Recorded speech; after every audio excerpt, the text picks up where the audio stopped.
नमस्कार साथियों, आप सभी का स्वागत है VIP Kotputli education YouTube channel पर। और आज आरडब्ल्यूए की रेलवे विज्ञान बुक का चैप्टर नंबर 10 तरंगे वे उसका अध्ययन करेंगे।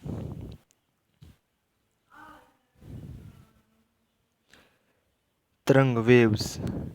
तरंग ऊर्जा के संचरण का एक रूप है जिसमें ऊर्जा एक माध्यम के द्वारा एक स्थान से दूसरे स्थान तक गति करती है, लेकिन माध्यम के कण अपनी स्थायी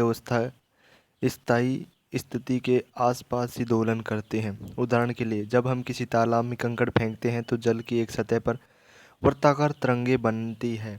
पानी स्वयं एक स्थान से दूसरे स्थान तक नहीं जाता, बल्कि इसके सतह के कण ऊपर नीचे दोलन करते हैं और ऊर्जा आगे बढ़ती है। तरंगों के प्रकार, टाइप्स ऑफ वेव्स। तरंगों के प्रकार को लेकर अक्सर हम कंफ्यूज रहते हैं, परंतु अब पढ़ने के बाद आपको तरंगों के प्रकार एकदम स्पष्ट हो जाएंगे। किसी को भी बांटने के लिए हमें आधार की आवश्यकता होती है, अतः तरंगों का प्रकार बांटने के लिए भी हम आधार चुनेंगे। आधार है पहला, माध्यम की आवश्यकता के आधार पर तरंग को चलने के लिए माध्यम की आवश्यकता है या नहीं, इस आधार पर तरंगों को दो प्रकार में बांटा जा सकता है। चलने के लिए माध्यम की आवश्यकता है वे सभी तरंगे जिन्हें चलने के लिए माध्यम यानी ठोस द्रव गैस की आवश्यकता होती है, इस श्रेणी में आती है। इन्हें यांत्रिक तरंगे भी कहते हैं। उदाहरण के लिए जल तरंगे, डोरी की तरंगे, ध्वनि तरंगे आदि। बी ऑप्शन है, चलने को माध्यम की आवश्यकता नहीं होती है। इस श्रेणी में वे सभी तरंगें आती हैं जिन्हें चलने के लिए माध्यम की आवश्यकता नहीं होती, अर्थात ये निर्यात में भी चल सकती है। इन्हें अयांत्रिक तरंगे भी कहा जाता है। उदाहरण के लिए वैद्युत चुंबकीय तरंगे।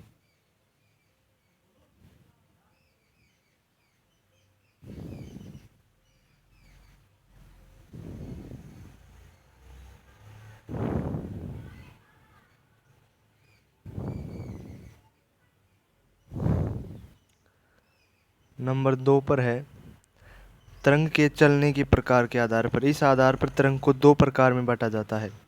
अनुप्रस्थ तरंगे, ट्रांसवर्स वेव्स। अनुप्रस्थ तरंगे वे तरंगे होती है जिनमें कणों का दोलन तरंग के संचरण की दिशा के लंबवत होता है। विशेषता, इन तरंगों में तरंग शिखर और तरंगधारी शिखर और रंग होते हैं। ये ठोस और सतहों पर आसानी से फैलाती है, लेकिन द्रव और गैस में बहुत कम प्रभावी होती है। कुछ वैद्युत चुम्बकीय तरंगे भी अनुप्रस्थ होती है। उदाहरण के लिए जल तरंगे। जब तालाब में कंकड़ फेंका जाता है तो पानी की सतह पर बनने वाली तरंगे अनुप्रस्थ होती है, जब कण ऊपर नीचे दोलन करते हैं, जबकि तरंग आगे बढ़ती है। नंबर 2 है, प्रकाश और अन्य वैद्युत चुम्बकीय तरंगे। प्रकाश, एक्सरे, रेडियो तरंगे आदि भी अनुप्रस्थ तरंगे, जिन्हें विद्युत और चुंबकीय क्षेत्र तरंग संचरण के लंबवत दोलन करते हैं। तीसरा है, तंतु में बनने वाली तरंग। जब किसी रस्सी या तार के एक सिरे को पकड़ कर हिलाया जाता है तो उसमें जो तरंगे उत्पन्न होती है वे अनुप्रस्थ होती है। भूकंपीय तरंगे, ये भूकंप के दौरान उत्पन्न होने वाली तरंगों का एक प्रकार है, ठोस में ही यात्रा कर सकती है और अनुप्रस्थ होती है। दूसरे नंबर की तरंग अनुदैर्ध्य तरंगे, लॉन्गिट्यूडिनल वेव्स। अनुदैर्ध्य तरंगे वे तरंगे होती है जिनके माध्यम के कण तरंग के संचरण की दिशा में ही दोलन करते हैं। इन तरंगों में संपीड़न और विस्तारण नामक क्षेत्र होते हैं। ये ठोस, द्रव और गैस तीनों माध्यमों में संचरित हो सकती है। इनका प्रसार कणों की आपसी टकराहट से होता है। उदाहरण के लिए ध्वनि तरंगे। जब हम बोलते हैं तो हवा के कण आगे पीछे दोलन करती है, जिससे ध्वनि तरंगे एक स्थान से दूसरे स्थान तक यात्रा करती है। आशा है उपरोक्त में से आप सभी तरंगों को स्पष्ट हो गया होगा। तरंग की विशेषताएं। तरंग दैर्ध्य, वेवलेंथ।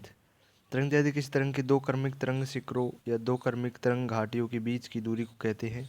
यदि तरंग अनुप्रस्थ अनुदैर्ध्य है तो यह दो संपीड़नों या दो विस्तारों के बीच की दूरी होती है। तरंग दैर्ध्य का प्रतीक। तरंग दैर्ध्य को ग्रीक अक्षर लैम्बडा से दर्शाया जाता है।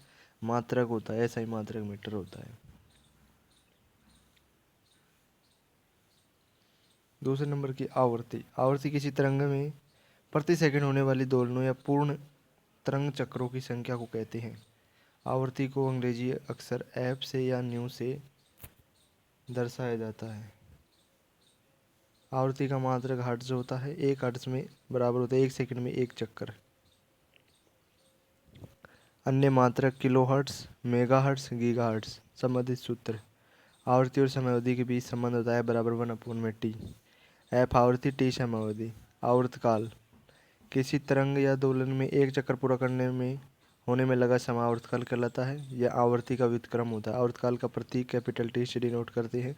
आवर्तकाल का मात्रक सेकंड होता है।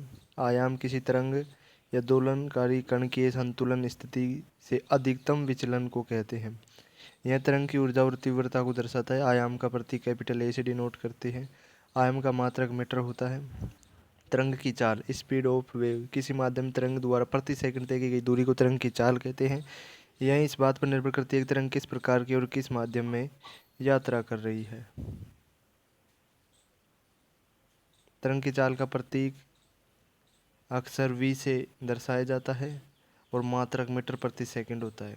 तरंग की चाल, आवृत्ति और तरंग दैर्ध्य में संबंध क्या है? तरंग की चाल v आवृत्ति f और तरंग दैर्ध्य लैम्बडा के बीच संबंध है। v बराबर में f लैम्बडा।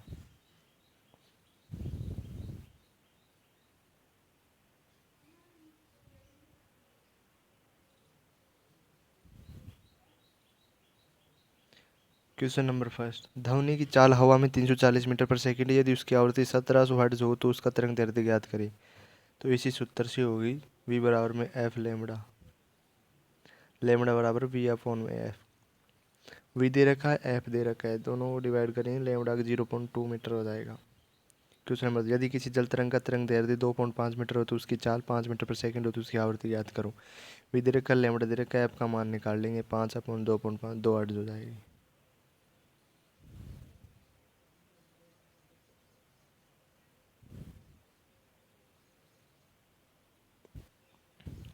विद्युत चुम्बकीय तरंगों का विस्तार। Spectrum of electromagnetic waves. विद्युत चुम्बकीय तरंगे, गामा किरणें। खोजकर्ता बैकुरल तथा क्यूरी 1896 में। आवृत्ति परिसर होता है 10⁻21 से 10⁻19 तक। स्रोत परमाणुओं के नाभिकों का विघटन होने पर उपयोग कैंसर के इलाज में तथा परमाणु के नाभिक की संरचना में। एक्स रेज रोंटजन ने खोज किया 1895 में 10⁻19 से 10⁻16 तक तीव्रगामी इलेक्ट्रॉनों के भारी लक्ष्य से टकराने के द्वारा।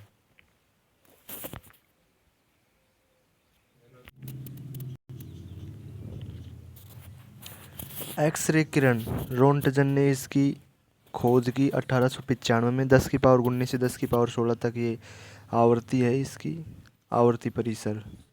और तीव्रगामी इलेक्ट्रॉनों के भारी लक्ष्य से टकराने के द्वारा इसका स्रोत है। और शरीर में हड्डी टूटने, फेफड़ों के रोगों में, शरीर में छुपी गोली आदि का पता लगाने में इसका उपयोग किया जाता है। पैराबैंगनी किरणें, यूवी रेज, रिटर के द्वारा 1801 में खोज की गई। 10⁻16 7.5 × 10⁻14 तक इसका आवर्ती परिसर। सूर्य, वैद्युत आर्क, स्पार्क तथा आयनित गैसों के विसर्जन में इसका स्रोत है। नकली दवा, दस्तावेजों तथा खाने की वस्तुओं के संरक्षण में तथा प्रकाश वैद्युत प्रभाव तथा बहुत सी बीमारियों की बैक्टीरिया को मारने में इसका प्रयोग किया जाता है। दृश्य विकिरण, न्यूटन के द्वारा 1666 में 7.5 × 10⁻14 से -3.7 × 10⁻14 तक इसका आवर्ती परिसर। आयनित गैसों तथा ताप दीप्त वस्तुओं से इसका स्रोत है। वैद्युत bulb, sodium lamp, fluorescent tube तथा अणुओं की संरचना का पता लगाने में। अवरक्त विकिरण, हर्शेल द्वारा 1800 में खोज की गई। 3.7 × 10⁻14 से 10⁻11 तक आवर्ती परिसर। गर्म वस्तुओं एवं सूर्य से घरों में पौधों को गर्म रखने में इसका उपयोग किया जाता है। माइक्रो तरंगे, हेनरिक हर्ट्ज ने 1888 में खोज की। 10⁻11 10⁻7 तक आवर्ती परिसर। और मैग्नेट्रॉन नामक निर्वातित नलिका में दोलित्र धारा प्रवाहित करने में तथा वैद्युत परिपथ से इसका स्रोत है। और उपग्रहों तथा बेतार संरचना में इसका उपयोग किया जाता है। रेडियो तरंगे, मार्को ने 1895 में इसकी खोज की। 10⁻7 से कम होता है इसका आवर्ती परिसर। और दोलित्र वैद्युत परिपथों से इसका स्रोत है। रेडियो तथा टीवी के संचरण में इसका उपयोग किया जाता है। अब करते हैं विगत वर्षों में पूछे गए महत्वपूर्ण परीक्षा उपयोग प्रश्न। क्वेश्चन नंबर फर्स्ट, निम्नलिखित में से कौन सी विद्युत चुम्बकीय तरंग है? राइट आंसर होगा एक्सरे किरणें। क्वेश्चन नंबर, निम्न में से किस प्रकार का प्रकाश टेलीविजन रिमोट से उपकरण को संकेत देता है जिसे यह नियंत्रित करता है? राइट आंसर होगा अवरक्त किरणें। क्वेश्चन नंबर 3, निम्नलिखित में से कौन सी एक अनुप्रस्थ तरंग नहीं है? राइट आंसर होगा ध्वनि तरंग। क्वेश्चन नंबर 4, निम्न में से कौन सी तरंगों में संपीड़न और विलयन प्रक्रिया शामिल? राइट आंसर होगा अनुदैर्ध्य तरंग में। क्वेश्चन नंबर 5, एक तरंग का वेग v आवृत्ति f और तरंग दैर्ध्य लैम्बडा है तो v बराबर में f लैम्बडा। सूत्र। क्वेश्चन नंबर 6, आवृत्ति और कालावधि में क्या संबंध है? राइट आंसर होगा t बराबर 1/में म्यू। म्यू यहाँ आवृत्ति है। क्वेश्चन नंबर 7, तरंग लंबाई आमतौर पर ग्रीक लेटर में दर्शाया जाता है। राइट आंसर होगा लैम्बडा में।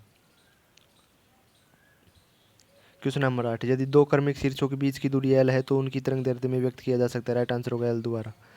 क्वेश्चन नंबर 2, खालिस्तान एक मात्रा है जो तरंग की प्रकृति का वर्णन नहीं करती। राइट आंसर होगा ऊंचाई।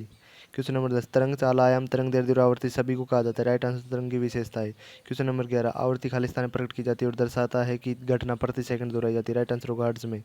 क्वेश्चन नंबर 12, यदि एक सुरंग और उसके क्रमागत गर्त के मध्य की दूरी l है तो तरंग दैर्ध्य होगी। राइट आंसर होगा 2l। क्वेश्चन नंबर 13, निम्नलिखित में से किस विद्युत चुम्बकीय तरंग की तरंग दैर्ध्य सबसे कम होती है। राइट आंसर होगा गामा किरणें की। क्वेश्चन नंबर 14, यदि किसी ध्वनि तरंग की आवृत्ति 50 हर्ट्ज है तो इसका आवर्तकाल क्या होगा। राइट आंसर होगा ऑप्शन नंबर बी 0.02 सेकेंड। कैसे? आवर्ती 50 हर्ट्ज दे रखी है, आवर्तकाल पूछा है तो टी बराबर होता है आवर्ती का व्युत्क्रम कर दो 1/50 का मान हो जाएगा 0.02 second. Thanks for watching, like the video, subscribe the channel. और ये लिखा हुआ है RW रेलवे विज्ञान बुक का सॉल्यूशन के लिए सब्सक्राइब करो VIP कोटपुतली एजुकेशन को। Thank you.